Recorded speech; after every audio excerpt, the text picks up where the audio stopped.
Okay, I probably wasn't recording until now. This is a Sun Tour derailleur. Sun Tour, I think, went out of business.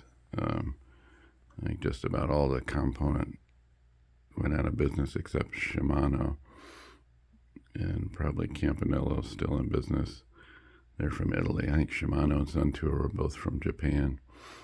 But this has most derailleurs have a connection here, so you can't take the chain off. And the one neat feature about that is you can take the chain off and put it on like that. It makes it a little easier to get the wheel off and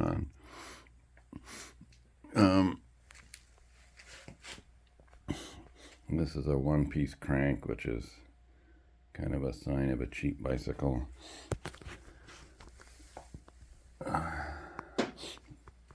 And I'll probably take that apart and check the grease on it, although it seems to run fairly smooth. One of these wheels back here, I forgot to show you. This is a 9mm nut, and I just took this one wheel was really hard to turn. It just had a little bit of rust in there, so I took it off and lubed it. And it was this one that was the bad one. It's kind of interesting. This one has marks on it, like the chain has not been working on it right. But I don't think it affects the performance. And there's no bearings in these things. Some of the old derailleurs had bearings, but this is like a sleeve bearing in there. And here's how the derailleur works. And this one works backwards from normal. If you look, you put the handle up to be in high gear here, and you move the handle down to go to low gear. And so if this cable breaks, it'll go into high gear. Usually when the cable breaks, it goes into low gear. So that's an unusual feature. And this is Sun Tour as well. One thing,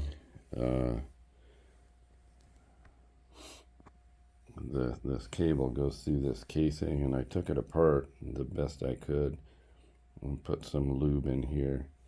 And it hasn't happened on this bike, but on girls' bikes for the brakes, it does this bend like this, and water can get in there, and it sits in the bottom because it doesn't have anywhere to go, and it'll rust out.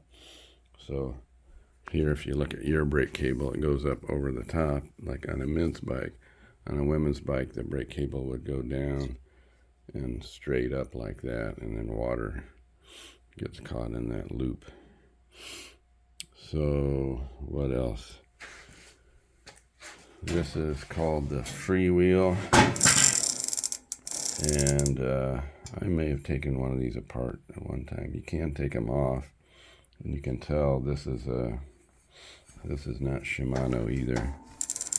Almost everybody has Shimano these days. Who made this one?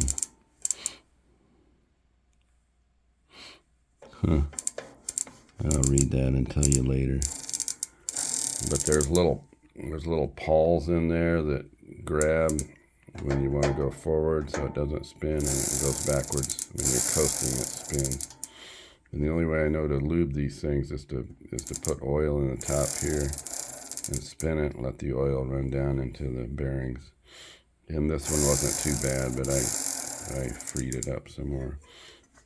This plate here keeps the derailleur, if it's out of adjustment, the derailleur can get into the spokes and break it. So bikes have these, and usually they're plastic these days, and usually the plastic degrades and breaks up.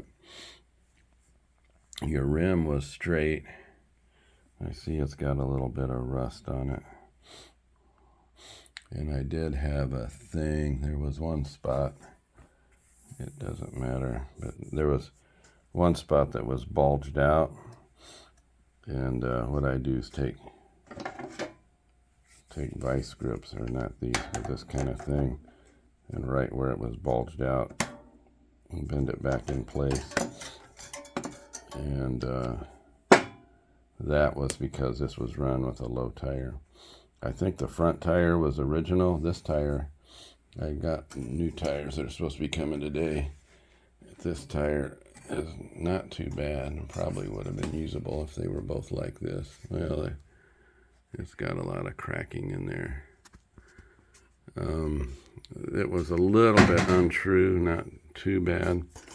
And the way you true a wheel is you spin it on the bike, and if it goes more to one side, you tighten this one. If it's too close to the left brake pad, you tighten that spoke or loosen that spoke.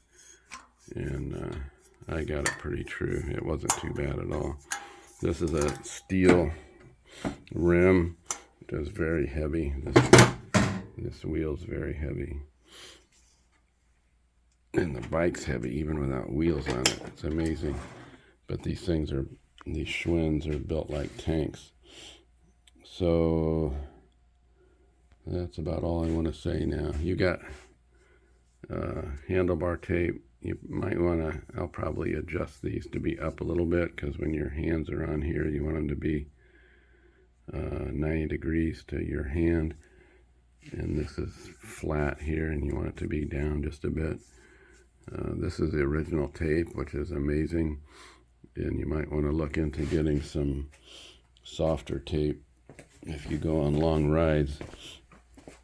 If you look at my bike, I can't remember. I might have 2 layers of tape here. But this is softer cork tape.